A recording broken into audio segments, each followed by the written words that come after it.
Fire signs, tignan po natin kung ano yung mensahe para sa iyo ngayong araw. Keep in mind po na ito ay general reading lamang, so hindi po lahat ay makaka-relate.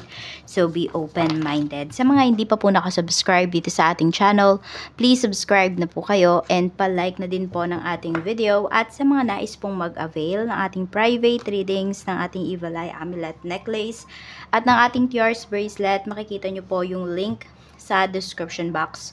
Tarot Intentions by Aliana Reyes.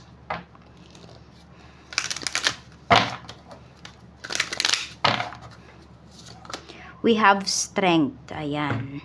So, may nagpapalakas dito. Pwedeng, yung iba sa inyo nasa hibernation kayo. Meron dito nagka-grounding din. Or need ninyong mag-grounding as of this time. Pero meron dito nagpapalakas. Ayan, hindi ko alam kung nagpapalakas ba kayo sa boss ninyo. What I mean, hindi kayo sumisip-sip kung hindi. Okay, ginagawa ninyo yung trabaho ninyo. Nagdodoble effort kayo towards your job. Towards your dream job. Ayan po. Meron din, kung meron kayong inaalagaan na pets. Okay, so pwedeng ano ba, nagkasakit ba yung alaga po ninyo. At ngayon, pinapalakas nyo sila. Talagang todo-todo kayong mag-alaga.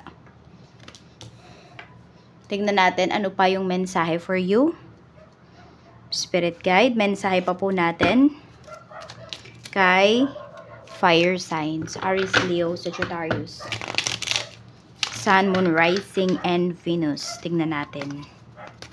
Mayroon tayo ditong strength. Tingnan mo, strength talaga, ano? Strength pa din ang iyong energy. Okay. So, pwedeng may recovery na nangyayari or kaka-recover lang nung iba sa inyo pagdating sa inyong sakit. Pwede rin kaka-recover nyo lang ng inyong mga financial losses. So, pwedeng natuto po kayo dito. You learn the hard way. We have the Fool. Meron naman nagte-take ng risk. Gusto ninyong malaman kung ano ba yung strength ninyo, gaano ba kayo kalakas, ano ba yung limit ninyo. Meron tayo ditong Page of Cups. Meron naman, pwede kayo po ay nagsusuheto. Ano ba yung tawag doon? Nagdedisiplina yung iba sa inyo ng inyong mga anak kung meron na po kayong anak. Okay? Or pwedeng kayo to mismo, yung dinidisiplina ninyo is yung sarili ninyo. Okay? Pwedeng, dinidisiplina ninyo yung sarili ninyo kasi ayaw nyo nang maging marupok. Meron po dito, disiplina pagdating sa pagkain, pagdating po sa routine po ninyo araw-araw. So, ayan. Tingnan natin. Ano pa yung mensahe para sa'yo? We have Ace of Swords. Meron dito sobrang firm naman ng decision. So, kung sino man po itong kausap ninyo, sino man po itong ka-deal ninyo, as of this moment, is pwedeng wala na makapagpabago sa kanyang decision. Yan. Pwedeng kayo yan. Okay? Pwedeng kahit ano pa sabihin sa inyo ng ibang tao, ito talaga yung decision mo. Kasi ito yung feeling mo na mas makakabuti para sa'yo. We have Queen of Cups. Okay, yan. Pwedeng ito, yung may decision na to is pwedeng nanay mo or asawa mo. We have 7 of Cups. Meron tayo ditong 10 of Pentacles. Okay, may nasisermonan dito. Hindi ko alam kung pakalat-kalat ba yung gamit ninyo or kayo ba yung nagsisermon. Fire signs, tipong ganyan. So, basta meron dito nasisermonan ngayong araw kasi pwedeng pakalat-kalat yung mga gamit. Meron din dito pwedeng nasisermonan kasi bili ng kung ano-ano. Pero yung kung ano-ano na to, pwedeng sa ibang tao kung ano-ano yung binibili mo. Pero para sa'yo, pwedeng yan yung nagbibigay kasi sa'yo ng happiness. Kaya lang, for some of you, pwedeng sumusobra kayo. Yan. Pwedeng nyo nang i-display kung ano man yung mga binili ninyo sa sobrang dami.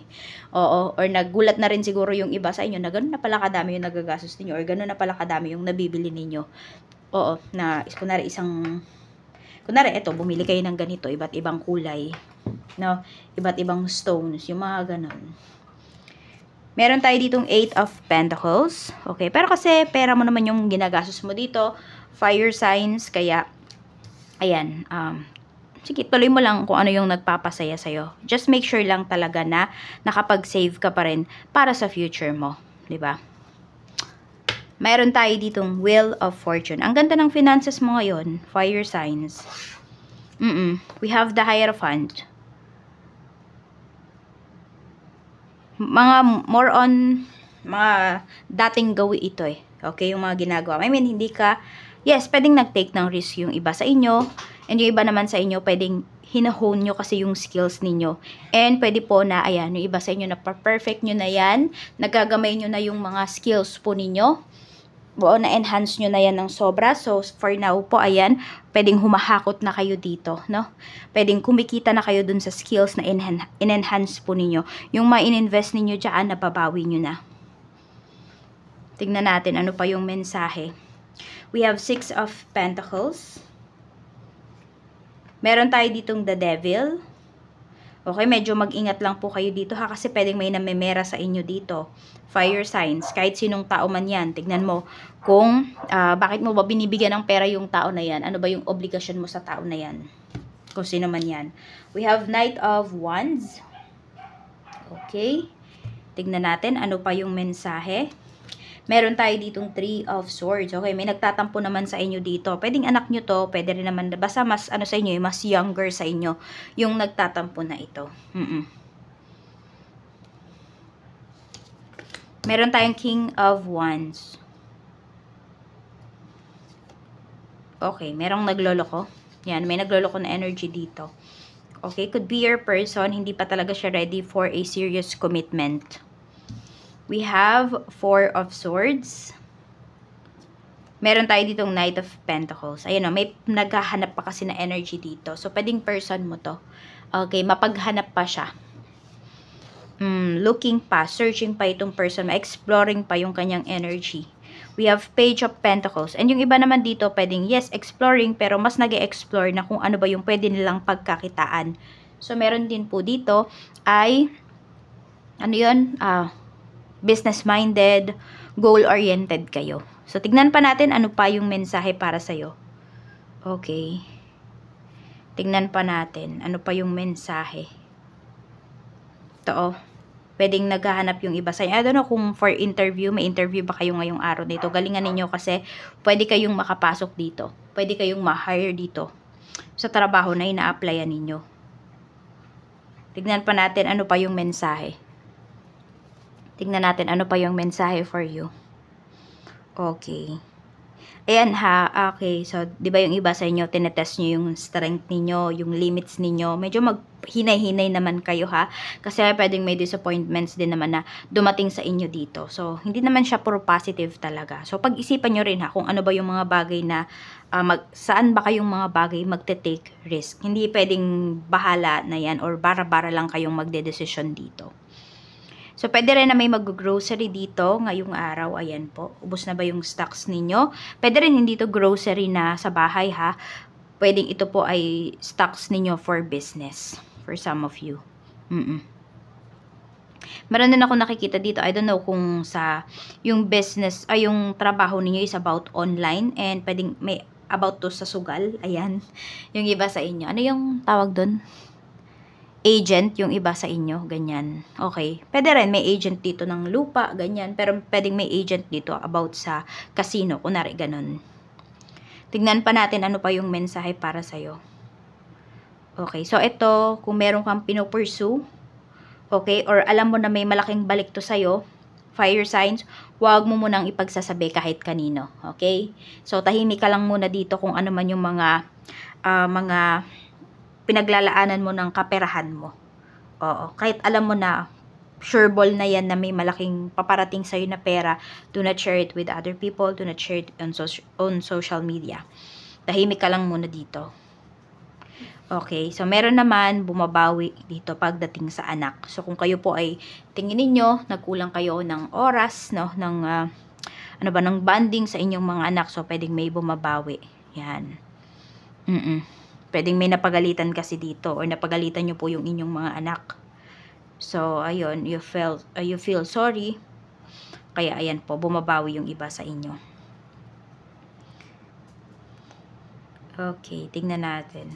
I don't know kung yung mga anak nyo ba is mayroong magandang relationship with their father.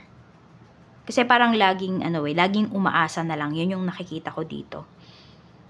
Pwedeng laging merong nangangako dito. Pwedeng hindi lang pala sa mga anak mo, pwedeng sa family ninyo. Okay, pwedeng yes, kayo pa ng asawa mo ha. Pero pwedeng lagi siyang nangangako, pero yun lang, laging napapako. So laging may umaasa dito. laging umaasa yung mga anak po ninyo, tipong ganyan. Or kayo, kapag pinangakuan kayo, umaasa kayo, tas wala, di naman pala nangyayari. Tas meron ako nakikita dito, breadwinner. Ayan po. Medyo, syempre, struggle talaga, no, nahihirapan. I don't know kung ano ba yung sagot ng taong to. Lahat ba ng gastusin sa bahay? Or kayo ba to?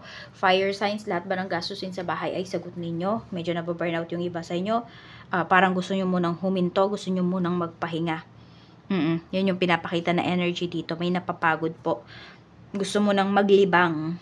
Ayun. Kaya lang, parang every time na iniisip niya na maglilibang siya, is hindi siya makapaglibang kasi naisip niya, okay, maglilibang ako, tas yung family ko magugutom or ganito, ganyan, mauubos yung budget. So, meron dito, kumikita ng sariling pera, pero hindi niya na-enjoy yung perang kinikita niya. So, ayan po, balansehin nyo po, hindi pwede na puro ibang tao or puro family members mo lang yung nakikinabang sa pera na kinikita mo. Dapat nafe-feel mo rin na kumikita ka. So, yan lang po yung mensahe. Maraming salamat po. Ingat po kayo always and more blessings to come.